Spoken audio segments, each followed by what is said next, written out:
Salut tout le monde et bienvenue à The Deep Dive. On plonge aujourd'hui dans l'univers fascinant de l'IA générative en se focalisant sur la gestion des risques, liés à son incroyable potentiel. Imaginez un peu, cette technologie révolutionne déjà notre façon de travailler, de créer.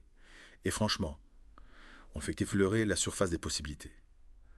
Mais comme tout outil puissant, l'IA générative présente des défis importants à relever. Tout à fait. L'IA générative est porteuse d'une promesse immense. Elle inaugure une ère de collaboration homme-machine sans précédent. Mais bien sûr, il y a un revers à la médaille. Il faut être conscient des risques, comme les problèmes de confiance, le potentiel de hallucination. Ou ces fameux biais intégrés au modèle sous-jacent. C'est vrai que ça donne matière à réflexion. Les sources qu'on a aujourd'hui explorent comment les organisations gèrent ce dilemme de l'IA. Il ne s'agit pas de fuir la technologie, ce serait irréaliste dans le monde d'aujourd'hui. Il faut plutôt trouver le bon équilibre entre maximiser les avantages et minimiser les risques potentiels. Exactement. Et ce qui est fascinant, c'est que les stratégies traditionnelles de gestion des risques, comme les politiques d'utilisation stricte et le recours au seul jugement individuel, ne suffisent plus. C'est un bon point de départ. Bien sûr. Mais la vitesse à laquelle cette technologie évolue exige une approche plus sophistiquée. C'est un peu comme essayer d'attraper un TGV avec un vélo. Nos sources mettent en avant un concept vraiment intéressant, appelé jugement d'équipe, comme un moyen plus robuste de gérer ces risques. Ce concept est emprunté à des industries à haut risque, comme la santé et le nucléaire, où la prise de décision collective est absolument essentielle. C'est ça. L'idée principale est de dépasser les évaluations individuelles et de tirer parti de la sagesse collective d'une équipe. Cette approche comporte 3 facettes principales: le jugement collectif, le jugement de domaine et le jugement réflexif. Plongeons-nous dans chacune de ces facettes, si vous le voulez bien. Absolument. Le jugement collectif consiste à encourager les équipes à s'engager dans des discussions approfondies, à vraiment examiner les résultats générés par l'IA. Voyez cela comme un mécanisme collaboratif de vérification. J'aime beaucoup cette image. Et est. Ce n'est pas une seule personne qui accepte ce que l'IA produit comme parole d'évangile. Il s'agit d'apporter plusieurs points de vue à la table. C'est bien ça. Exactement. Et c'est là que la diversité des opinions devient super importante. Différents membres de l'équipe peuvent repérer différents signaux d'alarme, remarquer des incohérences, ou même avoir ce déclic où ils réalisent que quelque chose ne va pas. Nos sources utilisent un exemple vraiment convaincant pour illustrer cela. Elles décrivent une équipe chargée de rédiger un rapport sur les tendances numériques dans la chaîne d'approvisionnement. Oui, et dans le premier scénario, l'équipe tombe dans ce qu'on appelle un piège de la confiance. Ils se partagent le travail. Chaque membre s'appuie fortement sur l'IA pour sa section. Et l'un d'eux intègre sans le savoir une étude de cas fabriquée de toutes pièces par l'IA. Cette hallucination, pour ainsi dire, finit par contaminer l'ensemble du rapport. Ah, voilà, c'est un scénario catastrophe. Mais dans le second scénario, ils adoptent une approche beaucoup plus collaborative. En effet, ils organisent des réunions régulières pour examiner le travail de chacun, remettre en question les hypothèses et, en général, se contrôler mutuellement. Et lorsqu'ils tombent sur quelque chose qui leur semble un peu bizarre, ils ne l'acceptent pas aveuglément. Ils contactent un expert du domaine. Dans ce cas, une personne ayant une connaissance approfondie de la réglementation de la chaîne d'approvisionnement d'un pays spécifique. Et boum, l'avis de cet expert les aide à démasquer la fabrication de l'IA et à éviter une erreur potentiellement désastreuse. Cela met vraiment en évidence le pouvoir de l'examen collectif. C'est vrai. Ce qui nous amène au deuxième aspect, le jugement de domaine. Il s'agit de reconnaître que même l'IA la plus brillante ne peut pas être experte en tout. Parfois, il faut faire appel aux spécialistes. C'est comme dire ça moi, kitsch, ok, y va. Tu nous as donné un excellent point de départ, mais maintenant, on va soumettre ça à quelqu'un qui connaît vraiment ce sujet sur le bout des doigts. Exactement. Nos sources prennent l'exemple de l'industrie automobile. Imaginez des ingénieurs qui utilisent l'IA pour analyser des systèmes mécaniques complexes. L'IA peut fournir des informations brillantes, mais il est crucial que ces informations soient validées par des ingénieurs chevronnés, qui comprennent la nuance de ces systèmes. C'est tout à fait logique. On ne voudrait pas mettre en œuvre un changement de conception majeur en se basant uniquement sur la suggestion d'une IA, sans qu'un expert ne vérifie, n'est-ce pas? Les enjeux sont trop importants. Tout à fait d'ailleurs. Une des sources cite Valentine Marguet, chef de projet groupe motopropulseur chez Ferrari. Il souligne la nécessité de critiquer les résultats de l'IA avec nos experts et de recalibrer constamment sur la base de ce retour d'information. C'est le jugement de domaine en action. J'adore cette citation. Elle souligne vraiment à quel point l'expertise humaine reste indispensable, même à l'ère de l'IA de plus en plus sophistiquée. Mais il ne s'agit pas seulement de consultations ponctuelles. N'est-ce pas la topée? Ce troisième élément du jugement d'équipe, le jugement réflectif, se concentre vraiment sur l'apprentissage et l'amélioration continue. C'est exact. Le jugement réflexif consiste à prendre régulièrement du recul en équipe pour analyser les expériences, identifier les tendances et partager les leçons apprises. Pensez aux revues de projet ou aux rétrospectives où l'on se pose des questions comme qu'est-ce qui a bien fonctionné? Quels ont été les défis? Et comment pouvons-nous affiner notre approche de l'intégration de l'IA à l'avenir? C'est là qu'intervient la constitution de cette base de connaissances organisationnelles, n'est-ce pas? Créer ces communautés de pratiques internes, où les gens peuvent partager leurs expériences et leurs idées. Précisément, les règles types, il s'agit de transformer l'apprentissage individuel en sagesse collective, en encourageant une culture de communication ouverte et de réflexion continue. Les équipes peuvent devenir beaucoup plus habiles à naviguer dans les complexités de la collaboration homme-IA. Tout cela semble fantastique en théorie, mais comment mettre tout cela en pratique à Trajan? Nos sources offrent des conseils très concrets pour la mise en œuvre de chaque type de jugement, mais ce qui dimère de Savender moqué. Je pense, ça sera très utile pour nos auditeurs. En effet. Donc, consacrée pour le jugement collectif. Elle suggère d'intégrer des séances de défis dans les calendriers des projets. Il s'agit de moments consacrés à l'examen collectif des résultats de l'IA, à la remise en question des hypothèses et à l'identification des risques potentiels. Ces séances de défis sont en quelque sorte des séances de brainstorming structurées, où le but est de chercher la petite bête dans le travail de l'IA. Exactement. Il s'agit d'apporter une bonne dose de scepticisme, d'encourager les membres de l'équipe à poser des questions difficiles, et de s'assurer qu'aucun résultat n'est accepté d'emblée. Tout à fait. On évite ainsi le phénomène de pensée de groupe, où tout le monde suppose que l'IA a forcément raison. Parce que, c'est l'IA. Nos sources proposent des questions vraiment utiles pour guider ces séances de défis. Des questions comme quels sont les pièges de l'IA potentiels dont nous devons être conscients? Avons-nous pris des mesures pour atténuer ces pièges? Et le niveau de risque est-il suffisamment élevé pour justifier de faire appel à des experts supplémentaires?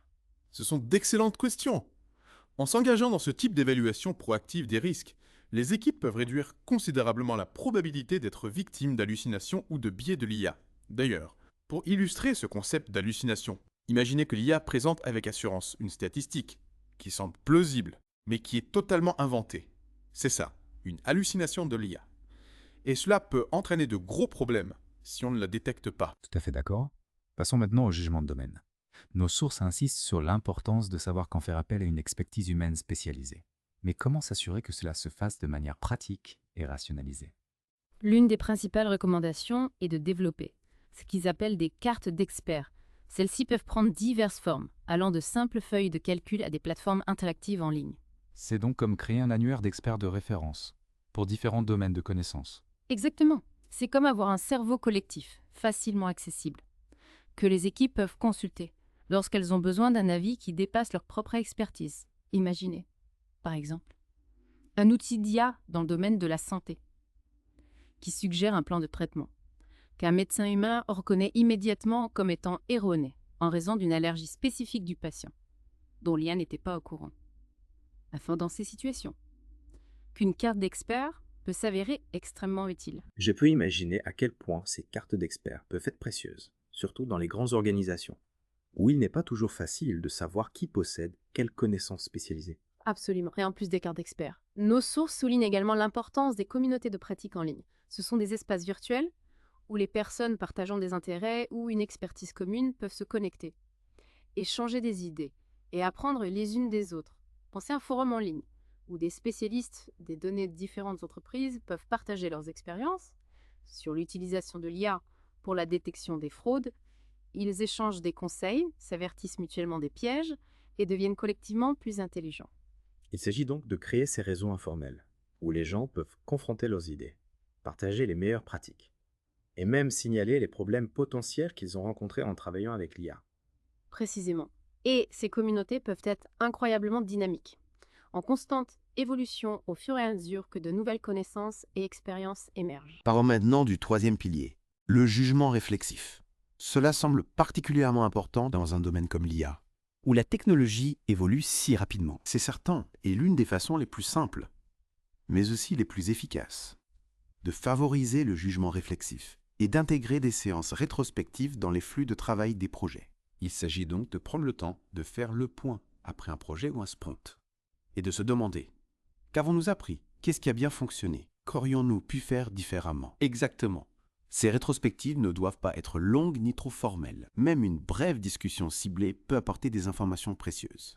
Et l'essentiel est de faire de ces séances une partie intégrante du processus, et non pas une simple réflexion après coup. Nos sources suggèrent des questions très utiles pour ces séances réflexives. Des questions comme ainsi: quelles sont les erreurs les plus courantes que nous constatons dans nos interactions avec l'IA?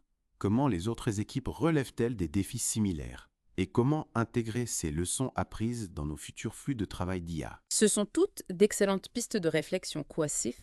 En s'engageant constamment dans ce type de dialogue réflexif, les équipes peuvent affiner en permanence leur approche de l'intégration de l'IA et devenir plus aptes à identifier et à atténuer les risques potentiels. Et il ne s'agit pas seulement de l'équipe immédiate. N'est-ce pas? Le véritable pouvoir vient du partage de ces leçons apprises à l'ensemble de l'organisation. Absolument. C'est là qu'interviennent les référentiels de connaissances, qu'il s'agisse d'un document partagé, dans Wiki, ou d'une plateforme de gestion des connaissances plus sophistiquée. L'idée est de créer un centre, où les équipes peuvent documenter leurs expériences, partager les meilleures pratiques, et même élaborer ces listes de contrôle des pièges de l'IA dont nous avons parlé plus tôt. Tout cela semble incroyablement précieux. Mais je comprends aussi que la mise en œuvre du jugement d'équipe ne se limite pas à cocher des cas sur une liste de contrôle. Il s'agit de favoriser une certaine culture, une certaine façon d'aborder l'intégration de l'IA, qui met l'accent sur la collaboration, le penser critique et l'apprentissage continu. Vous avez tout à fait raison. Il s'agit de créer un environnement où le questionnement, la remise en question des hypothèses et la recherche de points de vue différents sont non seulement acceptés, mais activement encouragés. Et cela exige un changement de mentalité, tant au niveau individuel qu'au niveau organisationnel. En parlant de changement de mentalité, nos sources soulèvent un point très intéressant sur l'importance stratégique du jugement d'équipe. Pour naviguer dans ce paysage de l'IA en évolution rapide, elles affirment qu'il ne s'agit pas seulement d'atténuer les risques existants, mais aussi de renforcer la résilience et la capacité d'adaptation des organisations, face aux défis futurs que nous ne pouvons peut-être même pas prévoir aujourd'hui. C'est un point crucial. On n'en est qu'aux prémices, vous voyez. De la compréhension du plein potentiel et les implications de l'IA générative. La technologie évolue à un rythme effréné, et cette évolution s'accompagne. Eh bien, d'un tout nouvel ensemble d'incertitudes et de risques potentiels. C'est comme si on naviguait en eau inconnue, et qu'il nous fallait les meilleurs outils de navigation possibles. Exactement, et le jugement d'équipe. C'est vraiment l'un des outils les plus puissants à notre disposition. En misant sur la collaboration, en encourageant la pensée critique, et en s'engageant dans un apprentissage continu. Eh bien, on peut naviguer sur cette nouvelle frontière, à la fois passionnante et un peu intimidante, avec confiance et responsabilité. Avant de conclure notre plongée, j'aimerais m'adresser à nos auditeurs. Pensez à votre propre travail, vos centres d'intérêt et comment l'IA commence déjà à les impacter. Comment le concept de jugement d'équipe pourrait-il s'appliquer dans ces contextes? Quelles mesures concrètes pourriez-vous prendre pour encourager cette approche? Au sein de vos équipes ou organisations en Pancotrasat, on est curieux d'avoir vos réflexions. Oui, n'hésitez pas à partager vos idées. L'avenir de l'IA, ce n'est pas quelque chose qui nous est imposé, c'est quelque chose que nous façonnerons ensemble, par nos choix, nos actions et notre sagesse collective. On récapitule notre exploration de l'IA générative et du concept de jugement d'équipe, qui peut nous aider à naviguer parmi ces risques, tout en libérant son incroyable potentiel. Vous vous souvenez des 3 piliers du jugement d'équipe: collectif, de domaine, et réflexif. On a vu comment les intégrer concrètement: POT, séances de défis dans les projets, cartes d'experts pour accéder aux connaissances spécialisées et séances rétrospectives et régulières pour un apprentissage continu. Au-delà des techniques et des outils, le jugement d'équipe, c'est un véritable changement de mentalité. Il s'agit de reconnaître qu'à l'ère de l'IA de plus en plus sophistiquée, nos compétences humaines, notre pensée critique, notre créativité, notre capacité à collaborer et à apprendre les uns des autres sont plus importantes que jamais. Précisément l'IA. Il s'agit d'exploiter le pouvoir de la sagesse collective, en reconnaissant que nous sommes souvent plus intelligents ensemble que seuls, et il s'agit de favoriser une culture d'apprentissage et d'adaptation continue, sachant que le paysage de l'IA continuera d'évoluer à un rythme rapide. Pour conclure cet épisode, je vous laisse avec une dernière réflexion. Pensez à la manière dont l'IA générative influence déjà votre monde, que ce soit dans votre travail, votre vie personnelle ou les grandes tendances sociétales que vous observez. Demandez-vous, comment puis-je appliquer les principes du jugement d'équipe pour naviguer dans ce nouveau paysage? Comment puis-je favoriser une culture de collaboration, de pensée critique et d'apprentissage continu dans ma propre sphère d'influence, Lud? Car en fin de compte, l'avenir de l'IA n'est pas quelque chose qui nous sera imposé. C'est quelque chose que nous construirons ensemble, par nos choix et nos actions. Et notre sagesse collective, merci de nous avoir rejoints sur The Deep Dive. À la prochaine. Continuez à explorer, à apprendre et à faire fonctionner vos ménages.